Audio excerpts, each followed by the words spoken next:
High guys, welcome back to my channel. आज आम्ही सगळे फॅमिलीसोबत राजमाता जिजाऊ गार्डनला फिरायला आलो होतो आणि त्या सुंदर आठवणी कॅमेऱ्यात कैद करून ठेवल्या, त्या तुमच्यासोबत शेअर करते. तर व्हिडिओ स्किप न करता शेवटपर्यंत बघा. गार्डनमध्ये पोहोचताच सर्वात आधी आम्ही पोटाची काळजी घेतली. मस्तपैकी भेळ आणि पाणीपुरीवर ताव मारला. त्या चटपटीत चवीने एकदम मूड फ्रेश झाला. नंतर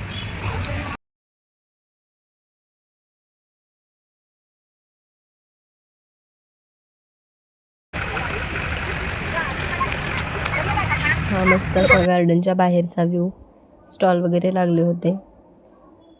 त्यानंतर इथे तिकीट काढण्याचं होतं. तिकीट वगैरे काढलं आणि आम्ही आतमध्ये एंट्री केली.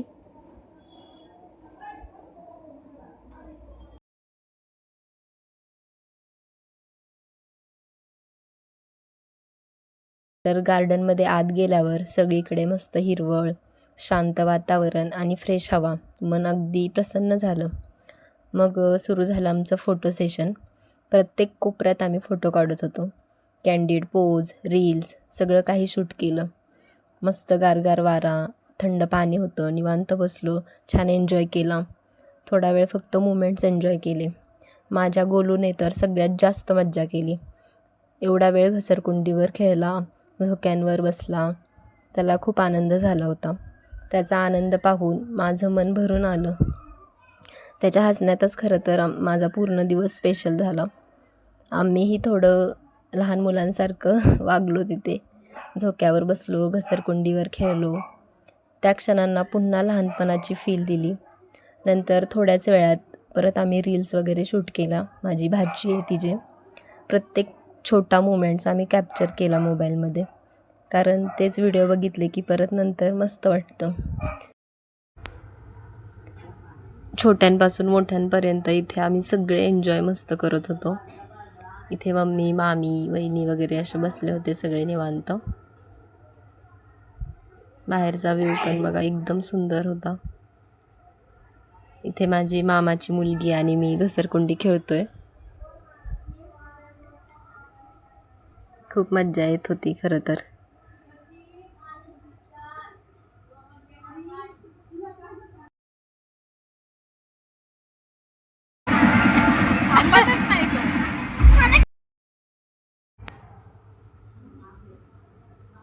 इथं पण एक डायनासोरच्या आकाराची घसरकुंडी होती.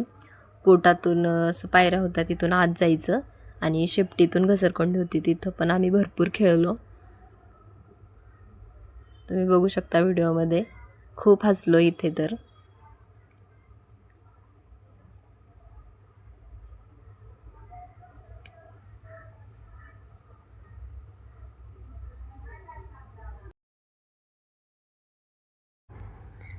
अशी सगळी फॅमिलीसोबत असली की खूप खरं तर मज्जा येते. खूप साऱ्या आठवणींनी भरलेला असा आमचा मस्त दिवस गेला. अशा छोट्या छोट्या मुमेंट्समध्ये खरं तर सुख दडलेलं असतं आणि आजचा व्लॉग पण त्याचं परफेक्ट एक्झाम्पल होतं. शेवटी एवढंच म्हणेन की फॅमिलीसोबत घालवलेले हे छोटे छोटे मुमेंट्स आयुष्यभर आठवणीत राहतात. म्हणून एन्जॉय करत राहा, हसत राहा. त्यानंतर संध्याकाळचा हा व्ह्यू होता. एकदम सुंदर, सगळ्या कारंजा, लाईटिंग वगैरे मस्त नजारा दिसत होता. बघू शकता तुम्ही. संध्याकाळ झाली आणि आम्ही घरी परत यायला निघालो. परत एकदा खाण्याचा मोह काही आम्हाला आवडला नाही, म्हणून गरमागरम पावभाजी खाल्ली आणि दिवसाचा एंडिंग झाला. तुम्हाला आजचा व्लॉग कसा वाटला हे कमेंटमध्ये नक्की सांगा. बाय.